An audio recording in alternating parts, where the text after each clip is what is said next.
मित्रों, हम लोग चर्चा कर रहे थे अभी तक दक्षिणवर्ती क्षेत्रों के बारे में। आपने देखा होगा जितनी खाड़ियाँ हैं, है ना, बे के बारे में बताया, गल्फ के बारे में बताया, है ना। और अब हम लोग बात करेंगे किसके बारे में? चट्टानों के बारे में पढ़ेंगे अब हम लोग, ठीक है, क्योंकि हमारी टॉपिक क्या है? चट्टान है। जियोग्राफिक संरचनाओं के बारे में अब हम लोग बात करेंगे। देखिएगा, सबसे पहले आपको बताएंगे भारत की भूगर्भिक संरचना का अध्ययन 3 भागों में बांट करके किया जाता है। एक तो प्रायद्वीपीय भारत का पठार यानी कि पेनिनसुलर इंडियन प्लेटू, और दूसरा क्या? हिमालय माउंटेन जो है ना, हिमालय पर्वत, और उत्तर भारत का विशाल मैदान great plain of north India. इसको 3 भागों में बांट करके क्या किया जाता है? भूगर्भिक संरचना का अध्ययन किया जाता है। उसमें से सबसे पहले आपको पढ़ाएंगे प्रायद्वीपीय भारत का पठार, और जो सबसे ज़्यादा जो सवाल बनते हैं वो भी प्रायद्वीपीय पठार से ही बनते हैं। प्रायद्वीपीय पठार आपको बता दें कि पैंजिया के टूटने के बाद, यानी कि आज जो देखते हैं समस्त धरती, पहले जितने आज महाद्वीप देखते हैं अलग अलग है, वो महाद्वीप पहले अलग ना होकर के जब सब एक हुआ करते थे, उत्तरी अमेरिका, दक्षिणी अमेरिका, ऑस्ट्रेलिया, अफ्रीका, है ना, इस तरीके से जब सारे महाद्वीप जब एक हुआ करते थे तो इसी को पैंजिया कहा जाता था। क्या कहा जाता था? पैंजिया। या पैंजिया के टूटने के बाद अस्तित्व में आए गोंडवाना लैंड का एक भाग है ना। गोंडवाना लैंड का भाग कौन सा है? ये जो देख रहे हैं आप, दक्षिण भारत यानी कि प्रायद्वीपीय भारत, ये जो है किसका भाग है? यानी कि गोंडवाना लैंड का भाग है। और जब गोंडवाना लैंड की बात कर दिया जाए तो इसका मतलब क्या है कि ये क्षेत्र काफ़ी स्थिर होगा, शांत होगा, और साथ में यहाँ पर कोयला प्रधान ये क्षेत्र होगा, है ना, जो कि अफ्रीका महाद्वीप से टूटकर उत्तर पूर्व की ओर प्रवाहित हुआ। ये जो भाग है पहले अफ्रीका महाद्वीप से लगा हुआ था प्रायद्वीपीय भारत, और अफ्रीका महाद्वीप से टूट करके ये उत्तर पूर्व की दिशा तरफ प्रवाहित हुआ और आकर के यहाँ पर स्थापित हुआ। और अभी भी क्या प्रवाह का क्रम जारी ही है, ऐसा नहीं है कि स्थिर है ना। भारत की प्राचीनतम भूगर्भिक चट्टानें प्रायद्वीपीय पठार के अंतर्गत ही पाई जाती है। भारत की जितनी प्राचीनतम चट्टानें हैं वो सब इसी प्रायद्वीपीय भारत के अंतर्गत ही हम लोग पढ़ते हैं, क्योंकि इसी के तहत वो सब शामिल है। बात समझ आई?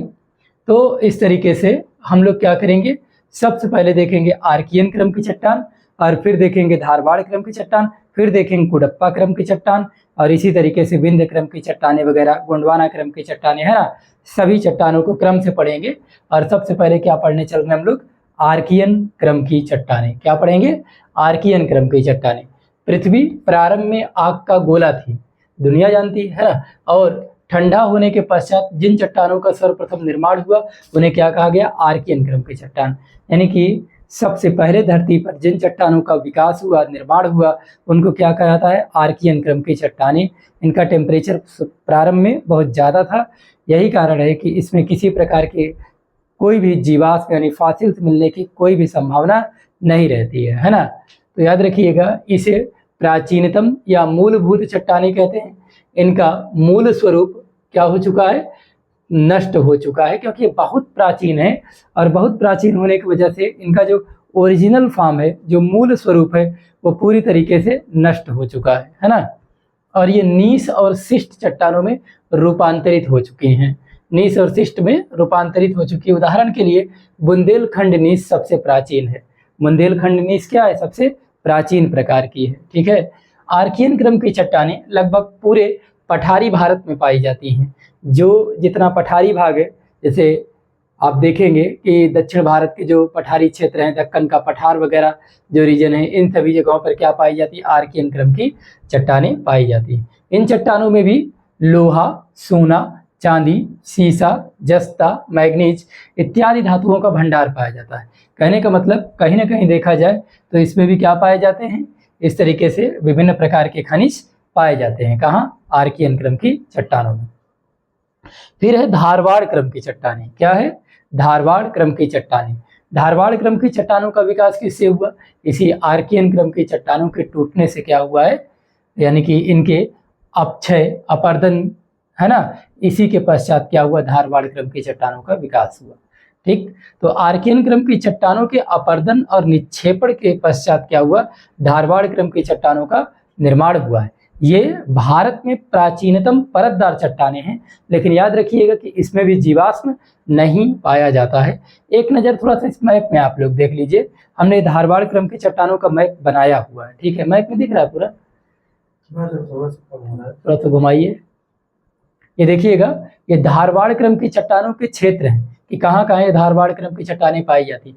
ये देखिए, कश्मीर क्षेत्र में धारवाड़ क्रम की चट्टानें, हिमाचल प्रदेश रीजन में धारवाड़ क्रम की चट्टानें, अरावली क्षेत्र में धारवाड़ क्रम की चट्टानें, इधर मध्य प्रदेश के दक्षिण पश्चिमी हिस्से में सतपुड़ा क्षेत्र में भी धारवाड़ क्रम की चट्टानें, और इधर कर्नाटक रीजन में पूरा क्या है ना, कर्नाटक में कहाँ जैसे बेल्लारी है, शिमोगा है, इन सभी क्षेत्रों में क्या धारवाड़ क्रम की चट्टानें, और सिंहभूम क्षेत्र और उड़ीसा उच्च भूमि में भी क्या पाई जाती है, धारवाड़ क्रम की चट्टानें, ठीक है। इस तरीके से हम देखते हैं, और इधर मेघालय एवं असम के क्षेत्रों में भी क्या पाई जाती है, धारवाड़ क्रम की चट्टानें। यहाँ देखिएगा, धारवाड़ क्रम की चट्टानों के क्षेत्र कौन कौन से हैं, यहाँ देखिए, धारवाड़ क्रम की चट्टानों के क्षेत्र हैं कर्नाटक का धारवाड़, बेल्लारी और शिमोगा क्षेत्र, ये धारवाड़ क्रम की चट्टानों का एक क्षेत्र हुआ। दूसरा अरावली रीजन, ये हमने आपको बताया। तीसरा छोटा नागपुर पठार के अंतर्गत ओडिशा क्षेत्र, ये वाला रीजन है ना, ये सब क्षेत्र हैं जैसे, है ना। और क्या, शिलांग पठार या फिर आप मेघालय पठार कह सकते हैं। तो इस तरीके से हम देखते हैं कि कर्नाटक का बेल्लारी है, आप कह सकते हैं शिमोगा है, अरावली क्षेत्र है, छोटा नागपुर पठार के अंतर्गत ओडिशा क्षेत्र है, शिलांग पठार क्षेत्र है ना। ये सभी के सभी किसके तहत आते हैं, ये सब आते हैं धारवाड़ क्रम की चट्टानों के अंतर्गत आते हैं। मेरे ख्याल से ये बात आप समझ गए होंगे। देख लीजिए एक निगाह और, किस तरीके से धारवाड़ क्रम की चट्टानें कहाँ कहाँ भारत में पाई जाती है। और ध्यान दीजिएगा कि भारत में सबसे ज़्यादा आर्थिक दृष्टिकोण से अगर कोई महत्वपूर्ण चट्टान होगी तो सबसे ज़्यादा महत्वपूर्ण है धारवाड़ क्रम की चट्टानें। भारत में याद रखिए सबसे ज़्यादा महत्वपूर्ण यही है। और प्रश्न जब पूछा जाता है, पूछता निम्नलिखित में से कौन सी चट्टानें आर्थिक दृष्टिकोण से अत्यधिक महत्वपूर्ण है या भारत सरकार को अत्यधिक लाभ पहुंचाने वाली चट्टानें, तो वो धारवाड़ क्रम की चट्टानें हैं, ठीक है। विश्व के प्राचीनतम वलित पर्वतों में से एक अरावली पर्वत है ना, संसार का प्राचीनतम वलित पर्वत फोल्ड माउंटेन कौन सा है, अरावली पर्वत का निर्माण किससे हुआ है, इसी धारवाड़ क्रम की चट्टान से हुआ है ना। और ये चट्टानें भारत की सबसे समृद्ध चट्टानें, भारत की सबसे ज्यादा समृद्ध चट्टानें, यानी कि जिसमें विभिन्न प्रकार के महत्वपूर्ण खनिज पाए जाते हैं, है ना, मेटेलिक जो है मिनरल्स पाए जाते हैं। अधिकतर धात्विक खनिज जैसे लोहा, मैग्नीज, तांबा, जस्ता, सीसा, कोबाल्ट, क्रोमियम, टंगस्टन इन्हीं चट्टानों में पाए जाते हैं। अब जैसे इसको आपने पढ़ लिया तो आप ध्यान दीजिए कि इसमें लोहा लिखाया हमने, सीसा लिखाया, तांबा है, ये सब लिखाया, लेकिन याद रखिएगा इसमें कहीं भी चांदी नहीं लिखाया है ना, तो चांदी इसमें नहीं पाया जाता है, इस चीज को भी ध्यान दीजिएगा। स्वर्ण से समृद्ध कोलार और हट्टी क्षेत्र कर्नाटक में इन्हीं चट्टानों में पाए जाते हैं। कोलार का तो नाम आपने सुना ही होगा, कोलार तो काफी महत्वपूर्ण है ना, इतिहास के दृष्टिकोण से भी महत्वपूर्ण है ना।